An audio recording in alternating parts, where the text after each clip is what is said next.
Baik, akan saya bagikan layar saya. Nah, ini milik karyanya Mas Angga. Efektivitas faktor dasar dalam meningkatkan mutu pendidikan pesantren. Jadi kasus. Nah,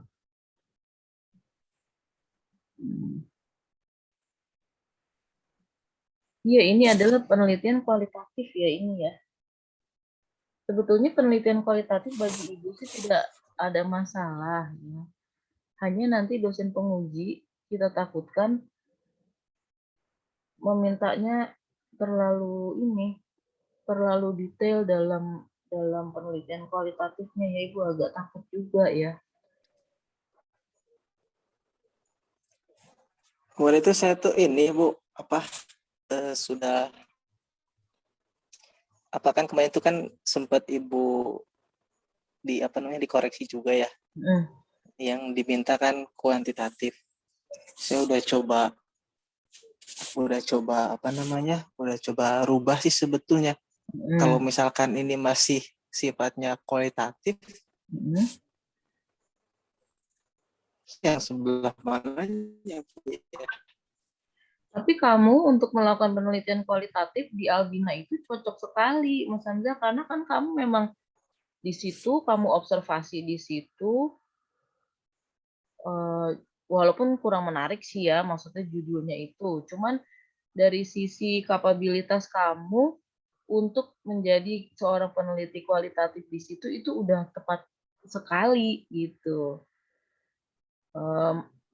Dan kamu beruntung karena kamu ada di situ ya, memang tahu benar-benar seluk-beluk yang ada di situ ya.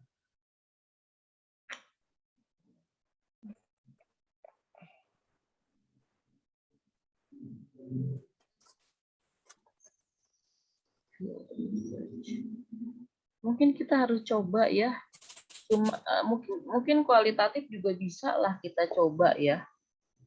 Maksud saya kita tidak bisa terlalu kaku juga, semuanya harus kuantitatif ya.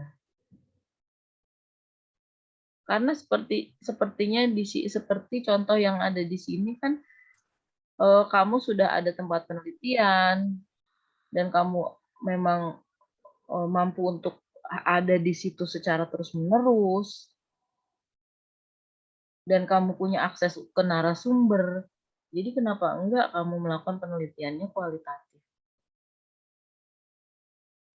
Jadi kalau masalah tempat sih nggak ada masalah, Pak. Mungkin judul ya. Efektivitas wakaf dan sedekah dalam meningkatkan mutu pendidikan pesantren.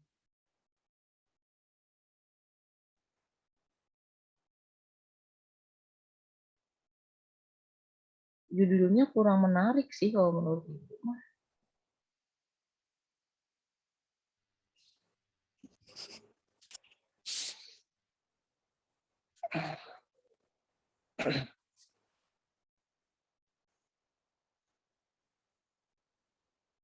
Mungkin bisa kita ambil tempatnya di Albina, tapi judulnya kita ubah ya. Judulnya kita ubah yang lain gitu, yang lebih menarik. Karena kita udah tahu kan kalau semakin efektif wakaf dan sedekah, tapi judulnya lucu juga nih. Efektivitas wakaf dan sedekah. Wakaf yang efektif itu yang seperti apa? Sedekah yang efektif itu yang seperti apa?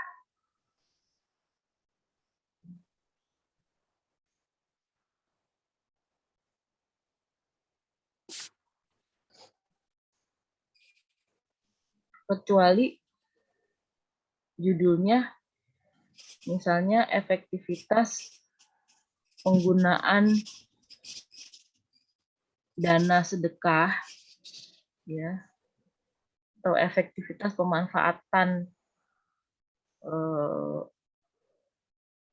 lahan wakaf misalnya ya, dalam peningkatan mutu pendidikan pesantren misalnya. Itu pun kurang menarik sih, tapi judulnya udah lumayan daripada efektivitas wakaf dan sedekah dalam meningkatkan mutu ya.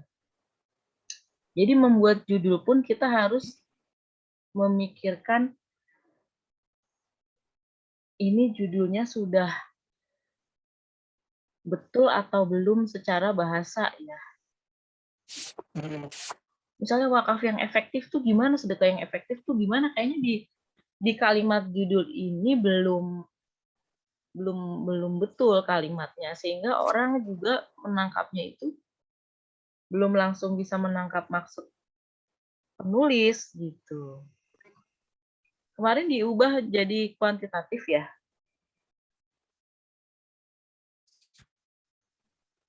Iya, tapi nggak tahu udah bisa apa belum. Berarti ini ada perubahan ya. Ibu pengen lihat, kita masih ada waktu sih ya, cuma jangan terlalu lama maksudnya, biar kita bisa segera melakukan penelitian. Kalau lama-lama nanti kapan kita penelitiannya ya, judulnya udah mentok ya, keliru di judulnya. Oke, siapa lagi yang konsultasi boleh. Jadi nanti yang baru saya mau lihat ya, Mas Amel ya. Barangkali lebih baik, atau yang lama mau diperbaiki judulnya boleh. Yang pasti Iya, Bu. tempat lokasi penelitiannya udah cocok ya. Mana lagi yang lain yang mau yang mau ini. Mohon maaf ya, Ibu tuh baru sembuh, jadi belum ini, organ pikirnya nih masih dalam apa tuh, masih belum clear. Silakan Mbak Nur Indah, apa Mbak Nia, apa Mas Sakir. Ibu mau tanya Ya, masalah judul. Kemarin kan Pak Hamdan bilang kalau minat kalau konsentrasi perbankan, kalau tentang minat nasabah, kalau kayak gitu tuh udah biasa, Bu. Jadi kalau misal tentang pasar modal kayak gitu boleh nggak, Bu? Kan kita perbankannya gitu. Selama kamu menguasai itu, atau selama kamu berjanji akan belajar sehingga kamu menguasai itu dalam waktu beberapa bulan ini, nggak masalah. Kalau mau ambil tentang pasar modal ya, yang penting kamu datanya mudah untuk didapat dan variabelnya Ya, Bu. bisa 3. Udah ada? Kalau misal kayak gitu tuh, kalau misal kita kuantitatif ya, Bu, datanya misal kita ngambil dari kayak OJK atau gitu, itu tuh bisa, Bu. Ya bisa, malah itu yang paling tergampang ya. Iya. Itu tergampang. Kalau datanya sudah ada, itu udah gampang. Tinggal dihitung, masukkan kalkulator. Tinggal masukkan aplikasi ya. Udah langsung keluar. Gimana tuh pengaruh antara ini dan ini dan ini terhadap apa. Gitu kan. Datanya kita ambil dari data yang berhubungan dengan itu tinggal gampang. Tinggal ngomong-ngomong aja itu di situ ya. Iya, Bu. Nanti coba diinin lagi. Oke. Gimana? Makasih, Bu. Ya. Siti Maisaro, Mbak Siti, Mbak Nur, Mas Syakir, silakan.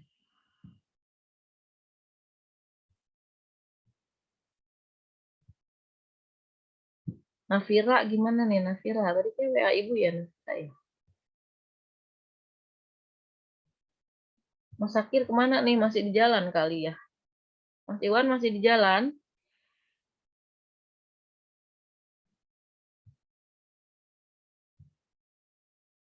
Anah, gimana? Iya, Bu. Ada yang mau ditanyakan? Boleh langsung.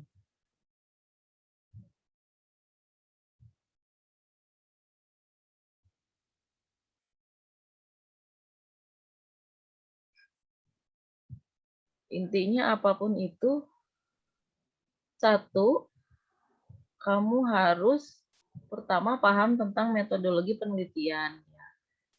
Ibu lihat sih buku metodologi penelitian di perpustakaan ada ya, atau beli di Shopee atau Tokopedia gitu juga ada sih yang berbahasa Indonesia ya. Jadi nggak usah ini. Karena kalau belum paham metodologi penelitian agak repot juga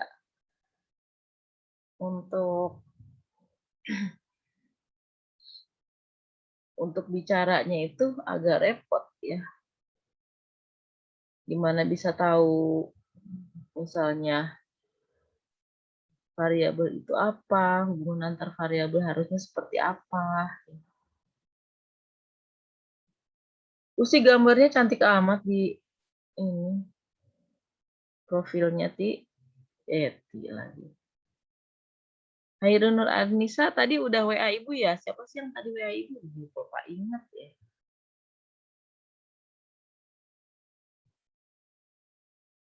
Mas Iwan udah? Mas Iwan? Udah dapat ininya judulnya kemarin? Hadir Bu, kurang kedengar. Oh, kamu masih di kerja, masih di tempat kerja. Iya Bu, masih kedengeran dikit-dikit. Maaf Bu. Udah dapat belum ini judul penelitiannya? Jurnalnya udah dapat. Saya punya tujuan ke situ Bu, tapi saya agak bingung untuk ngebahasnya apa ya. Misalnya nih Bu, saya ingin itu ya, apa namanya? Tentang meningkatkan kesadaran perjakatan. Tapi saya bingung apa nanti yang akan dibahasnya. Meningkatkan kesadaran perzakatan. Ayo kita coba ya. Itu bukan bahasa Indonesia yang baik loh. Meningkatkan kesejahteraan Bingung Bu apa perjakatan. yang mau dibahasnya nanti gitu. Kita ketawa Mas Hekal ini. Bentar ya. Kita lihat. Meningkatkan apa tadi Mas? Perjakatan. Jadi kualitas yang jakat itu meningkat. Meningkat. Banyak yang jakat jadinya Bu. Kesadaran untuk membayar zakat. Bentar ya.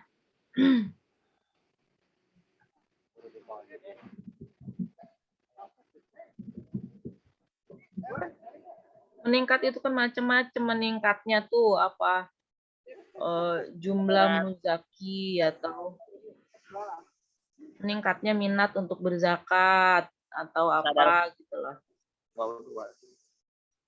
Jadi tujuan penelitiannya apa misalnya?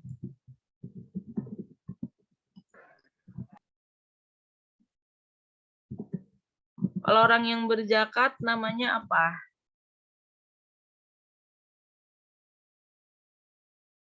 Muzaki. Nah, iya. Kan berarti kan tujuan kamu kan itu tujuannya kan? Ya udah, karena kita penelitiannya kuantitatif tuh pasti ada kata terhadap ya. Ya udah kita gini aja, kalau ada kata terhadap peningkatan jumlah muzaki, ini nanti Y-nya, variabel Y-nya adalah peningkatan jumlah muzaki. Gimana caranya supaya jumlah muzaki ini ada peningkatan, gitu kan? Terus cari idenya gimana Bu kalau kayak gitu? Ya udah kita klik aja terhadap depannya. Terhadap peningkatan jumlah muzaki ke Google Cendekia dan terus kita pilih. Yang sejak 2020 aja biar lebih baru ya. Kita klik yang sejak 2020.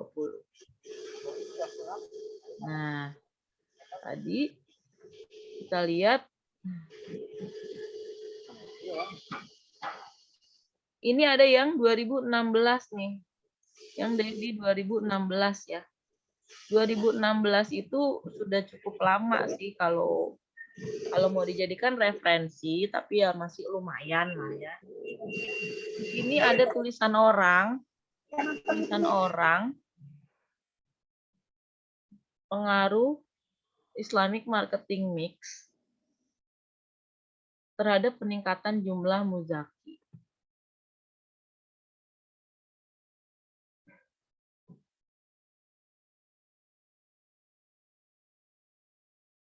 Nah, atau di sini strategi promosi. Promosi yang dilakukan oleh siapa biasanya tuh? Kalau misalnya supaya jumlah muzaki itu meningkat, tentu harus dilakukan promosi, ya kan? Siapa yang melakukan promosi? Ya lembaga, ya laznya, ya lembaga zakatnya. Misalnya, tuh kan. Nah, kita lihat di sini kalau marketing, kalau yang di sini bauran pemasaran itu marketing mix. Misalnya kamu klik aja mana yang kuantitatif ya. Kita misalnya klik yang ini, judul yang ini. Nah,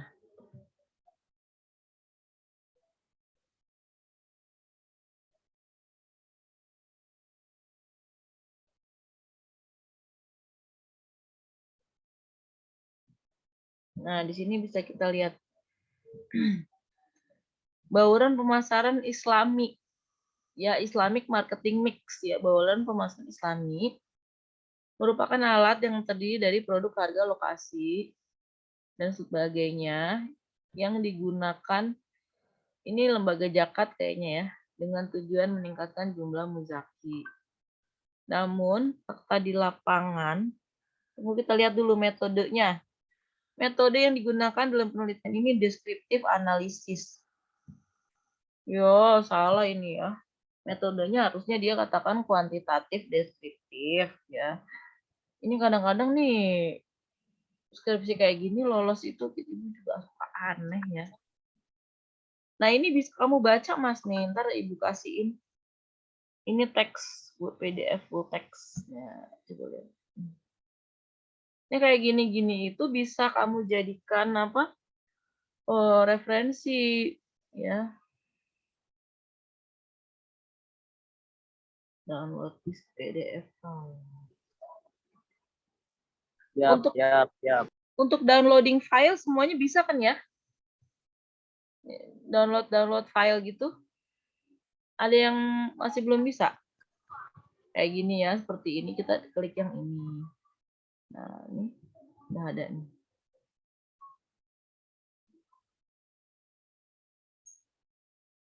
Loh, apa nih? Kok pengaruh bauran pemasaran?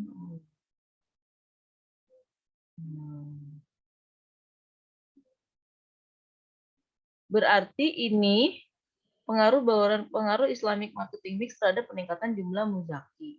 Ya. Ini kita baca, kita lihat gambarnya dulu yang kita lihat, gambarnya atau conceptual research design ya, desain penelitiannya kita lihat. Oh, dia nggak ada gambarnya. Mungkin untuk menghemat kertas ya, di sini tidak diletakkan gambar ya. Ada yang seperti itu sih memang, jadi padahal di sini ada berapa nih X-nya? Tuh, banyak tuh people, 4 ya. Ini bauran pemasaran produk, price, place, promotion, people, physical evidence, proses. Itu udah berapa tuh? Semuanya di dalam bauran pemasaran Islami. Jadi, kita bisa contoh dari sini. Atau kita bisa lihat di sini. Coba Mas Iwan ping saya deh, nanti saya kasih linknya yang ini nih. Link yang tadi pencarian dengan keyword itu. Gimana, Bu? Coba kamu ping saya di WhatsApp.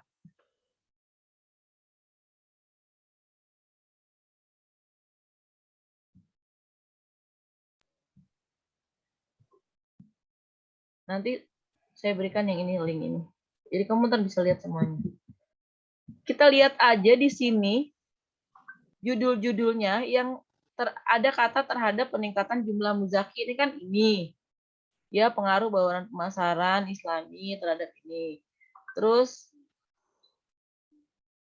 strategi promosi sama tadi ya. Ini kan promosi bagian dari ini.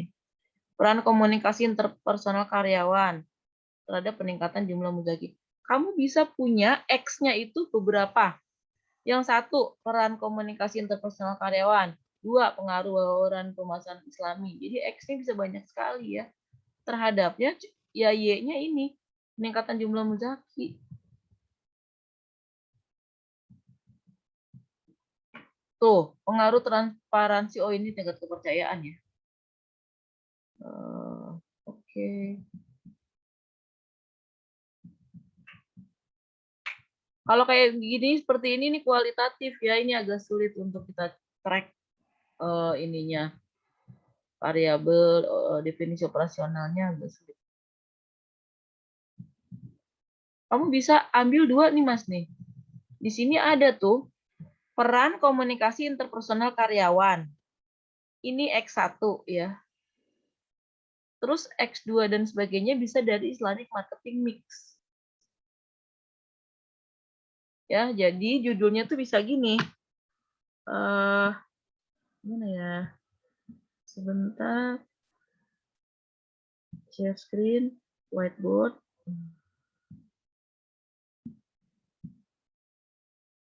Jadi di sininya itu peningkatan. Jadi ini adalah Y-nya. Ini Y-nya ya. Nah, di sini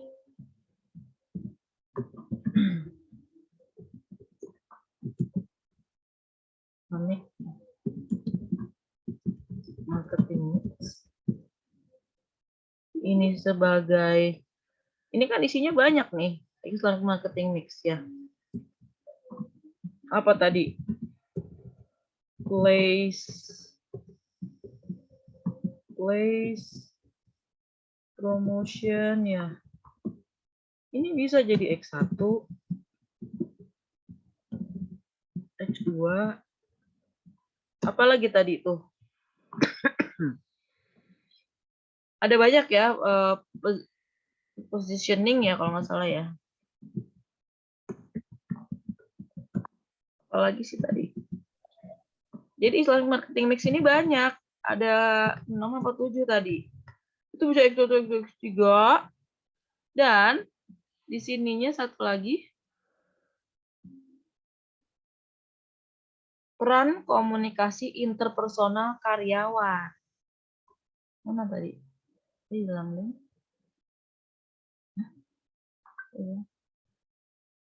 Nah, terus komunikasi interpersonal karyawan. Ini sebagai X yang kesekian, entahlah X7. Wah, udah dapet kamu. Udah dapet itu.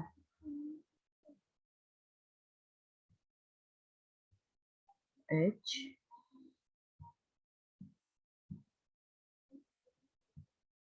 Udah dapet.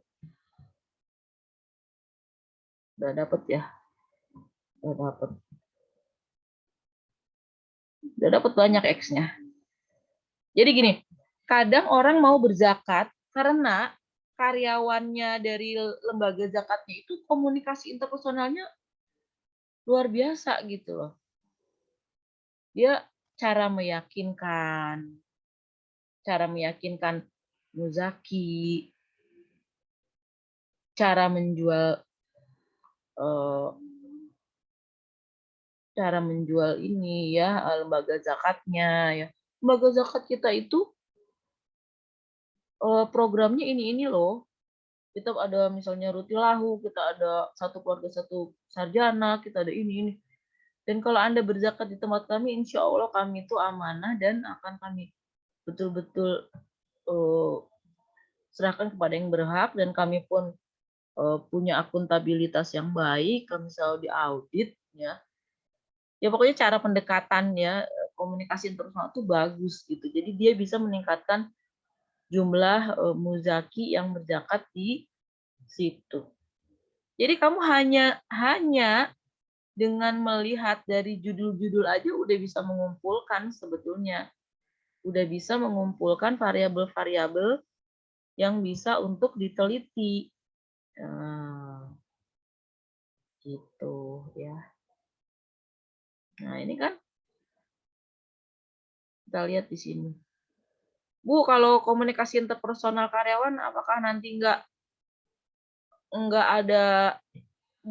ada kemiripan dengan promosi, Bu? Ya lihat, promosi itu di sini definisinya apa? Dan di sini komunikasi interpersonal itu definisinya apa? Kalau mirip, ya, tapi enggak sih ya. Ini bisa ditambahkan sebagai X yang berikutnya. Gitu. Itu saran Ibu untuk Mas Iwan ya. Tadi kalau mirip digabung apa jadi Kalau mirip extra sebaiknya duit, salah satu kita buang karena nanti terjadi multikolinialitas ya. Jangan. Kalau nanti jadi bingung pas sidang. nanti yang ngisi juga bingung, yang ngisi kuesioner juga bingung. Ya kok pertanyaannya mirip sama pertanyaan yang sebelumnya gitu kan? Karena dia mirip. Jadi sebaiknya sih berbeda. Berarti dibuang satu ya Bu kalau ada yang mirip. Tapi kalau menurut dugaan Ibu sih enggak. Kamu tadi kan udah Ibu kasih linknya ya? Mana tadi? Kamu belum link ke Ibu ya? Udah Bu, udah tadi Bu. Tadi udah nge-WA Ibu. Udah ya, sebentar.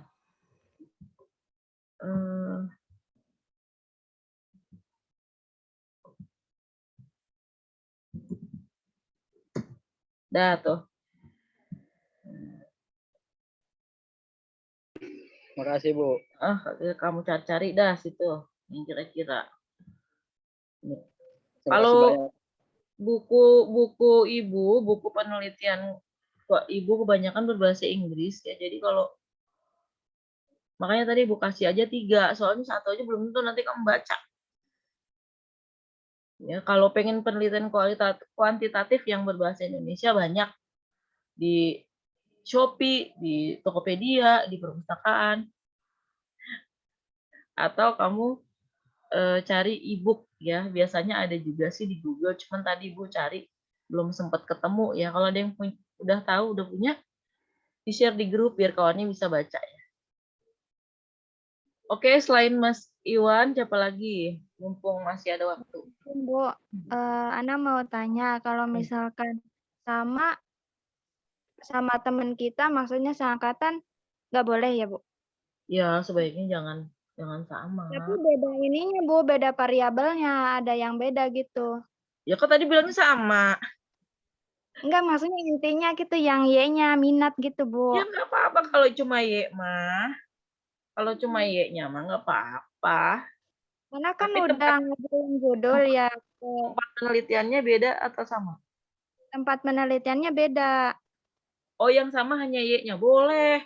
Boleh. Boleh. Kata Pak Hamdan suruh nyari lagi.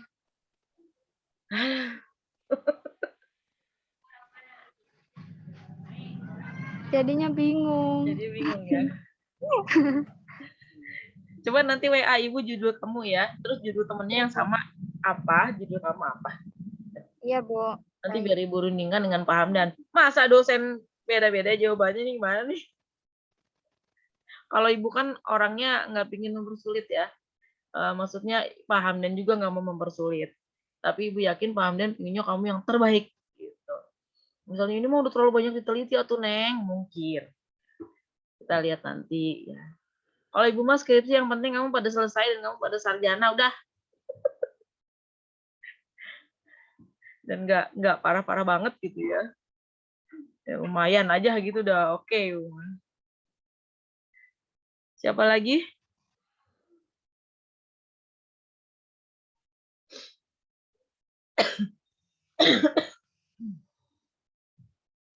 Maghrib kita break loh ya, break dan nanti gantian dengan Pak Hamdan. Ada yang ingin ditanyakan mumpung Ibu ada di sini nih, masih ada waktu loh, sayang. Kayaknya masih pada pulang kerja ya. Jadi kalau kita mau apa gimana Mbak Nia? Ayo silakan Mbak Nia. Iya, tadi kan Ibu bilang pada masih kerja. Iya, ini mau berangkat juga. Yaudah hati-hati di jalan ya, Neng. Kan kita kan pinginnya tuh penelitiannya kuantitatif biar gampang. Misalnya kamu punya pikiran kayak tadi Mas Iwan. Ini Bu saya tuh pinginnya muzakinya itu ada meningkat. Gitu. Pengennya muzakinya meningkat, Bu. Ini apanya yang meningkat ya? Kita harus jelas lah. Y-nya itu mau dibawa kemana Y-nya? Oh, jumlah muzakinya pengennya meningkat jumlahnya. Nah, ya udah, ketik aja kata terhadap peningkatan jumlah muzaki di Google Scholar-nya. Nanti kan ada, insya Allah ya, ada banyak tuh hasil pencarian. Udah kita gabung-gabung aja yang Y-nya.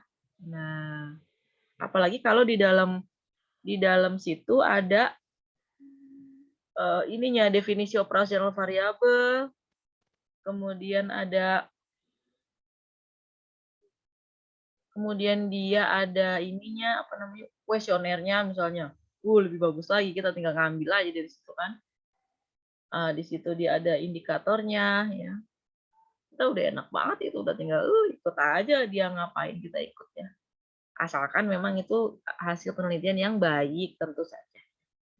Kadang-kadang ada hasil penelitian yang ngaco tapi dia bisa lolos, nggak ngerti ya.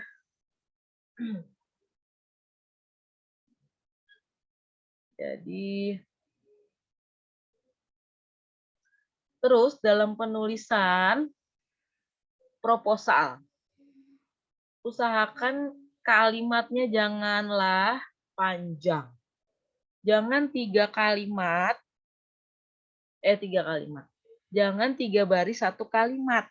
Aduh, itu pusing banget untuk memahaminya. Dan kamu pun nanti juga akan sulit ketika misalnya harus menerjemahkannya ke bahasa Inggris atau orang yang membaca juga jadi pusing. Kalau bisa 1 kalimatnya 1 baris gitu. Atau 1 baris setengah lah, udah maksimal banget gitu ya. Jadi jangan bikin kalimat panjang, nanti 1 paragraf 1 kalimat. Gimana tuh? 1 kalimat itu 1 subjek, 1 kata kerja. Jadi jangan kalimatnya tuh nggak jelas subjeknya mana, predikatnya mana. Kalimatnya tuh panjang sambung menyambung menjadi 1. Harus bisa untuk menulis yang baik. Bu, gimana caranya biar saya bisa menulis yang baik? Baca. Yang dibaca hasil-hasil penelitian. Jadi kamu tahu format apa struktur kalimat yang baik seperti apa. Itu rumusnya, kalau kamu mau bisa nulis, kamu harus baca. Nggak pernah baca, nggak pernah apa, atau nulis pengen tulisannya bagus. Itu jarang terjadi. Ya. Apalagi kalau yang udah lupa banget tentang metodologi penelitian, harus beli bukunya deh. Beli bukunya atau fotokopi ya. Baca penelitian kualitatif. Oke? Nanti silakan WA Ibu lagi kalau ada pertanyaan ya. Karena udah maghrib, nanti dilanjutkan dengan Pak Hamdan. Nanti Mbak Ana WA Ibu ya. Oke, Ibu tutup. Billahi taufiq wa hidayah. Assalamualaikum warahmatullahi wabarakatuh. Mas Haikal nanti akan ada. Waalaikumsalam warahmatullahi wabarakatuh. Ya. Jadi break dulu ya. Ya, nanti ada sesi kedua dengan Pak Hamdan ya. Baik, Bu. Ya, baik. Akhiri. Terima kasih.